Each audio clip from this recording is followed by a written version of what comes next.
All right. So, again, happy 4th of July, or I guess today is the 5th. And we're glad to be in God's house. So today we are going to be in the Gospel of Matthew in a familiar passage for everybody. Matthew chapter 5, verses 1 through 12. Does anybody know what we find there? The Beatitudes. Good, good. So let's open to Matthew chapter 5, verses 1 through 12.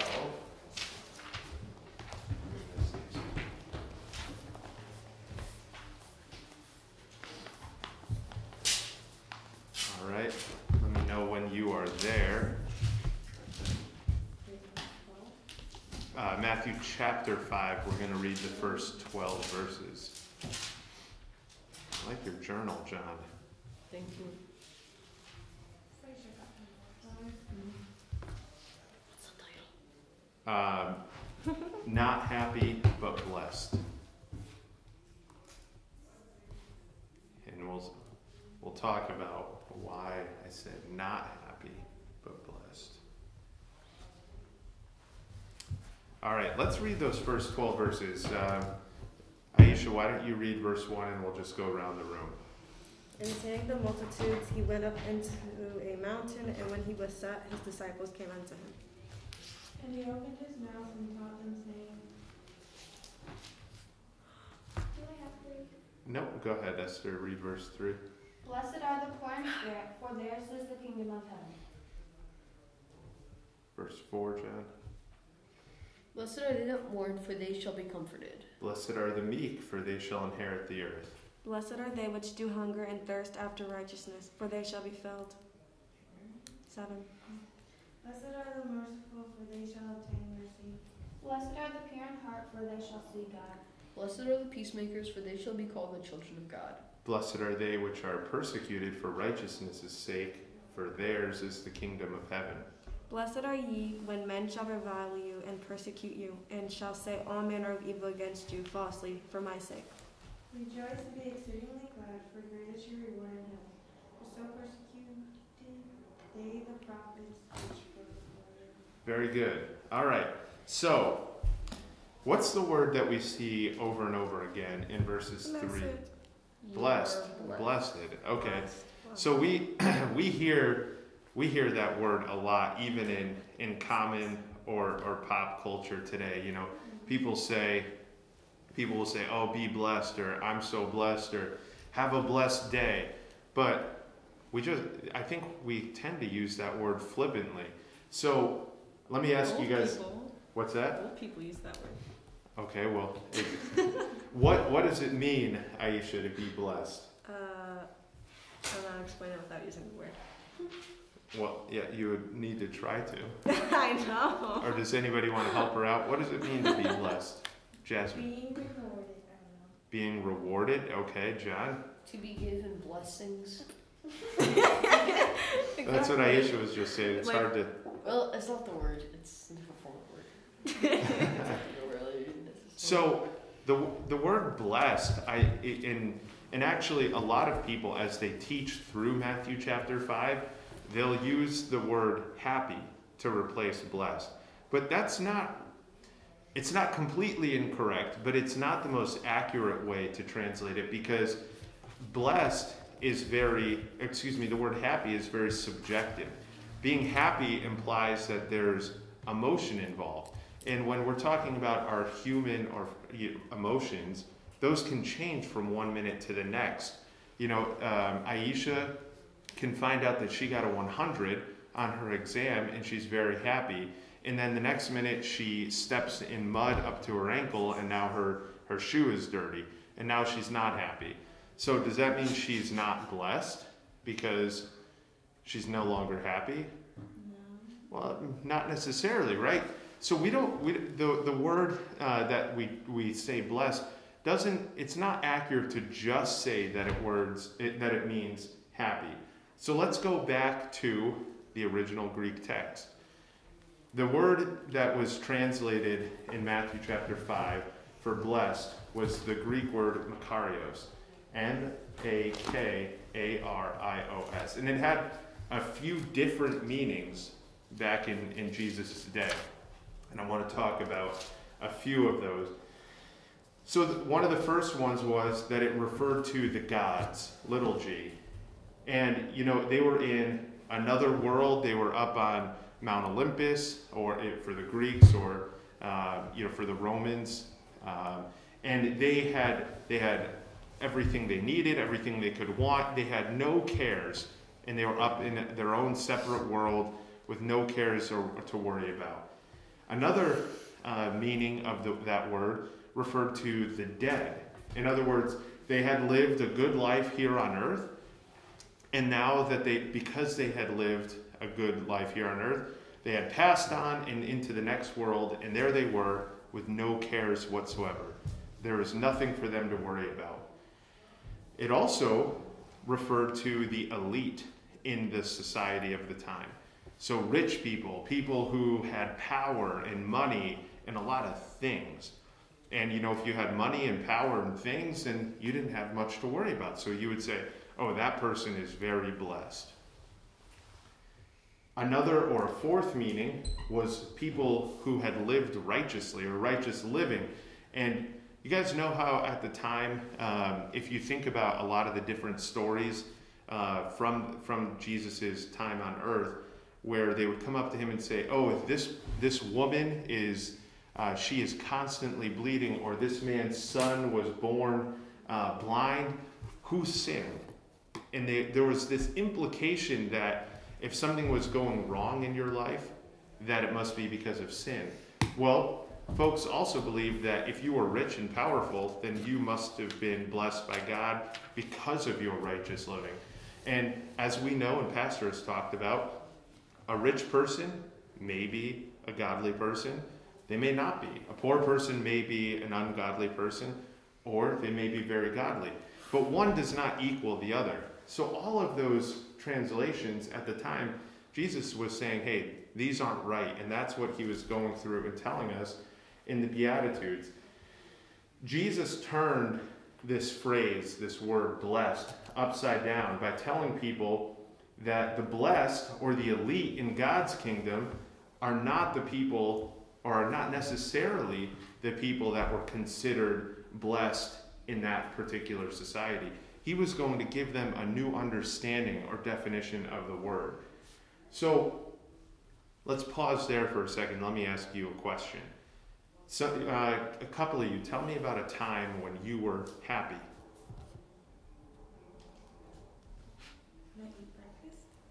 When you were eating breakfast? That's generally when I'm happiest during the day too. Especially if it's a good breakfast. No? Saddest. That's when you're saddest? Because I usually wake up late. It doesn't have to be anything spiritual. Playing basketball. Playing basketball, okay? You're happy when you're playing basketball. Anybody else? Stacy, what about you? When are you happy? Or tell me about a time when you were happy. When school got out? Yeah, okay. And you got to visit your cousins? Yeah, I like that too, when I get to see my sisters. So, it's interesting, and we talked about this a minute ago. Happiness is an emotion, it's subject to how we're feeling. But being blessed, as Jesus meant it, was that it's a strength or a peace that comes from the knowledge that God is in control, whether we're smiling or crying. It's a state of understanding. It's a position of strength.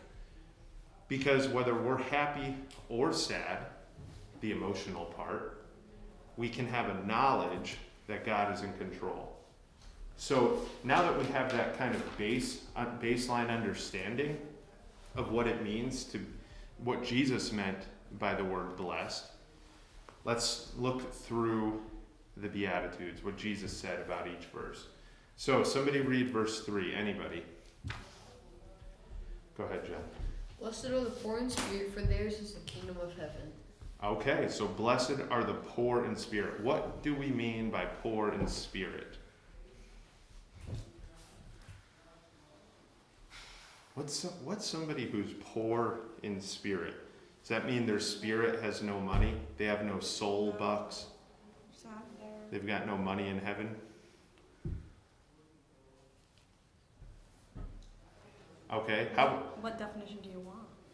Like physical? tell me what you think. Definitions, please. There's no, Facts. you just give me what you think that it means. If you were reading this for the first time, what do you think that means? Somebody who's poor in spirit. Somebody who just like has a low down spirit.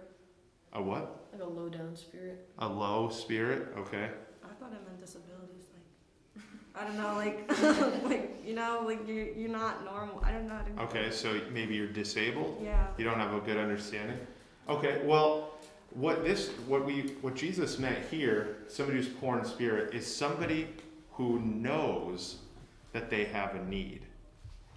So somebody who's, in other words, somebody who's humble enough to understand that they have a need of God. Somebody who's not poor in spirit is somebody who says, I'm good enough. I know God. I live righteously. And therefore I don't really have a need of God. Versus somebody who's poor in spirit understands that they are a sinner, that they are wicked, and therefore that they have this great need of God. It puts them in a position to recognize their need of God. Now, whether you are the Apostle Paul or Saul, before he became the Apostle Paul, both of those people had an equal need for God, but one recognized it more than the other. When Paul realized his need for God, that's when he became poor in spirit. He understood that he was this wicked, destitute person who had an incredible need for God. So God, or Jesus here, is saying, blessed are they that know they need God. All right, somebody else read verse 4. Blessed are they that mourn, for they shall be comforted. Okay, so mourn. That's a word we all know, right? M-O-U-R-N. What does it mean to mourn? Crying. Yeah, so what do you think of when you hear the word mourn? What just happened? The event to one ceremony. Somebody died, right? A family member died, so they go into mourning. They go into mourning. So there's another word. It's actually it's in the title of one of the books of the Bible. That it's another good word for mourn. Yeah. What is it? Lamentations, or to lament. Very good, Jasmine. To lament. So what Jesus was saying here is that blessed are the people who lament, or we're in verse 4, who have a care for the world because of the condition that it's in.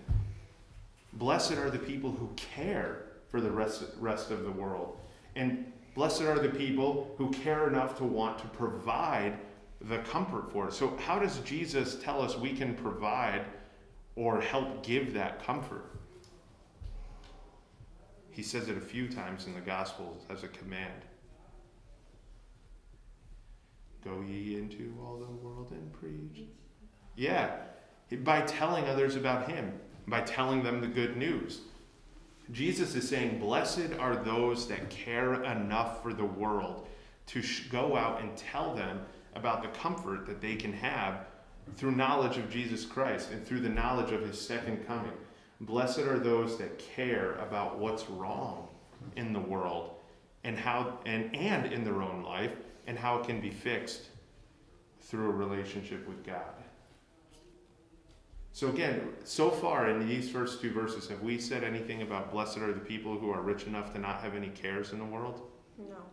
No, we haven't. And let's keep going. We have a few more verses. Let's see if we ever get there. All right, somebody read verse 5. Blessed are the meek, for they shall inherit the earth. Meek. We don't really use that word anymore. Anybody have an idea of what that means? Sort of humble, like not really argumentative. Yeah, oftentimes if you hear somebody say, oh, that person's very meek, a lot of times there's this, they're implying that person is quiet, that they don't really say much. Well, it's translated from the Greek word praus, P-R-A-U-S. I don't know if I pronounced that correctly, so I apologize. But what it means is strength under control. So a person who is meek, I think sometimes we think in today's day that if somebody's meek, it means that they're weak. And that's not what it means. It just means that they've put their strength under control. Think of a wild horse, John, in the Old West. What did they have to do? If a cowboy wanted to be able to ride a wild horse, what did they have to do? Turn the control from the horse to them. Yeah, what's another word for it? To rein it in. To rein it in, or to tame it. They had to tame a wild horse. And that's really what it means to bring, to be meek. It's not that that horse is no longer strong or powerful, but it means that their strength is under control. And if we, in verse 5, for the meek shall inherit the earth, who inherits? If your father was a very, very rich person, why do you get to inherit your father's money? Because you are his child, you're his inheritor, Unless he removes you from your family. You're an heir, right? You're an heir to that money, presumably. If he or she leaves you in their will, you're an heir to that money. So, we are heirs of God. It says so right here. Blessed are the meek, for they shall inherit the earth. We are heirs that we will inherit the earth. Now, it's not because of our strength, but it's because of our relationship to the person who owns all those things. So, in other words, in verse 5, we're saying, blessed are those that serve God rather than using their talents or strength for themselves. They are the children of God. Blessed are those that use their strength or their talents for God. All right, let's look at verse 6. John, you want to read that one? Blessed are they which do hunger and thirst after righteousness, for they shall be filled. Everybody here knows what it is to be hungry or thirsty, right? We've all been hungry. I'm thirsty right now for a sip of my coffee, so I'll go over here. All right? So to be hungry or thirsty, I don't think that means, that doesn't need much explanation, right?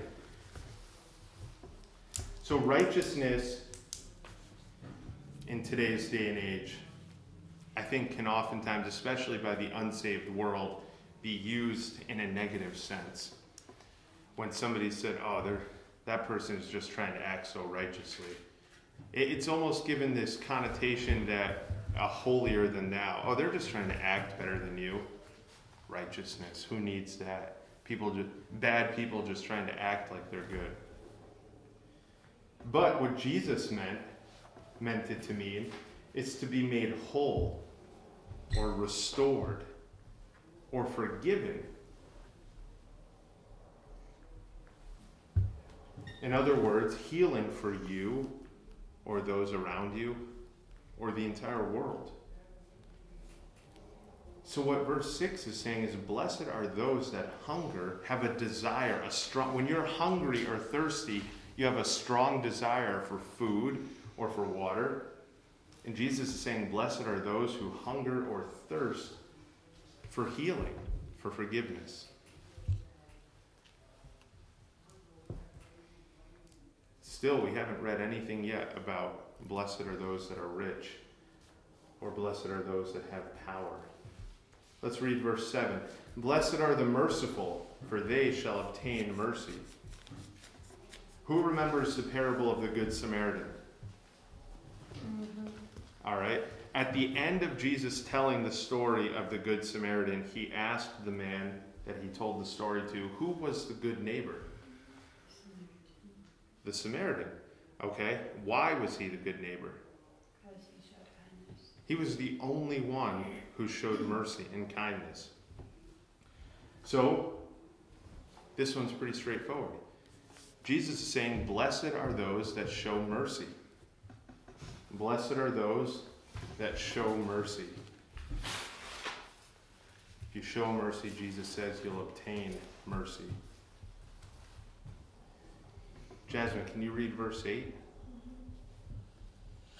Blessed are the pure in heart, for they shall see God. All right, so what does pure mean? If you have a pure piece of silver or gold, what does that mean? There's nothing in that gold that's There's nothing in that gold that what? There's nothing that's not gold in like the gold nugget. Okay, so it's pure gold. There's nothing but gold. So when Jesus says in verse 8, Blessed are they that are pure in heart. Does he mean that blessed are the people that have never sinned or are without sin? No, because we're humans with all sin. Right, Jesus had already established in several other times that nobody is without sin except Jesus.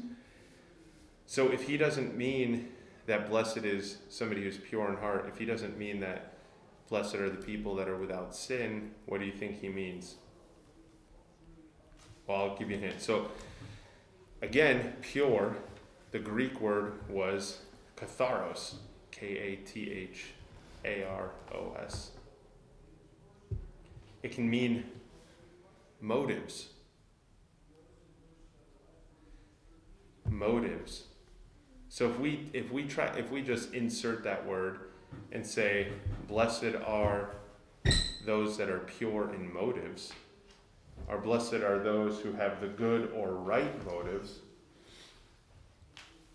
How often have you guys heard that? That, hey, I want you to not just do what I ask you to do, but I want you to do it with the right attitude. Or, you see somebody when Jesus talks about it in the Bible. The Pharisee who went into the temple and he gave a big sum of money as his offering, but he did it in a way that he wanted to make sure that everybody could see him. Was that did he have the right heart, the right attitude, the right motives? No, but the poor beggar woman who gave the 2 pennies that she had, but it was everything that she had, and she did it in quiet because she wanted to give to God. Who gave the better gift? Yeah, the woman that just had the 2 pennies, because she had the right attitude. She had the right heart. So what Christ is saying here in verse 8 is, blessed are those with open hearts and minds. Blessed are those that have the right motives. And that person will find God. Verse 9, this one I don't think needs much explanation. I think this one is pretty straightforward. Blessed are the peacemakers, for they shall be called the children of God. Who's a peacemaker? Those who make peace. Yeah, it's pretty straightforward, right? Blessed are the people who want peace, who seek peace, who don't stir up trouble, who don't go out starting wars, who don't go out stealing from people. Blessed are the people who try to, when people are arguing, help that come to a resolution. Christ says that those people, blessed are those people. And let's read verses 10 and 11 together. Can somebody read both of those? Blessed are they which are persecuted for righteousness' sake, for theirs is the kingdom of heaven. Blessed are ye when men shall revile you and persecute you, and shall say all manner of evil against you falsely for my sake. Well, I like verses 3 through 9. I don't know how you guys feel about verses 10 and 11. That doesn't sound too good, does it? Blessed are they which are going to be persecuted for righteousness' sake? Or blessed are those who are going to be reviled and they're going to say evil, lying, terrible things about you? Does anybody here enjoy when somebody tells a lie about them? No. Hey, Aisha only has good grades because she cheats. She's not nice. I saw her push some girl off a cliff last summer. That's funny. Have we been in cliffs all summer? I didn't see it. What's that? I didn't get to see that. You didn't get to see that? Man. Yeah. There's sand dunes. John cheats when he's playing checkers. When they turn around, you do an extra move. I don't know. Yeah, nobody likes when people. He cheats when you play Monopoly. Oh, don't. Yeah, you do. I was on a roll that day. So nobody enjoys when people tell lies about them. Nobody enjoys when they're being persecuted. We're thankful today that we live in a country where we can, for the most part, worship freely. Now, what we are seeing in our country even today and also around the world is that people are being They're not being persecuted, killed, thrown in jail in America for being Christians, but they certainly are being ridiculed. Those views are old-fashioned. They're wrong. You're hateful for believing what the Bible says. But you know what God says right here? And he's speaking to us today. He's saying, blessed are those people that do right in my name, even when it means paying a price. Now, I'm thankful that those of you in this room are all friends, or at least friendly to each other, and that you have other friends that believe the same things that you believe. Don't ever take that for granted, that you can have other people in your lives that believe and will help strengthen your resolve to follow Christ. But I'll be the first to tell you that if you haven't experienced it yet, there are people out there that will ridicule or tell lies or make fun of you for believing what these things are telling you, what the Bible is telling you here. But God says that you will be blessed if you are willing to still seek after him, even though you may have to pay a price for it. Now, again, we're not in a day and age where you will be killed for believing those things in this country, but there are people around the world who are suffering through that. And Christ says, blessed are those people that are willing to still seek after righteousness and truth. So we've made it all the way down to verse 12. I'll read verse 12 because this is kind of the conclusion for the Beatitudes.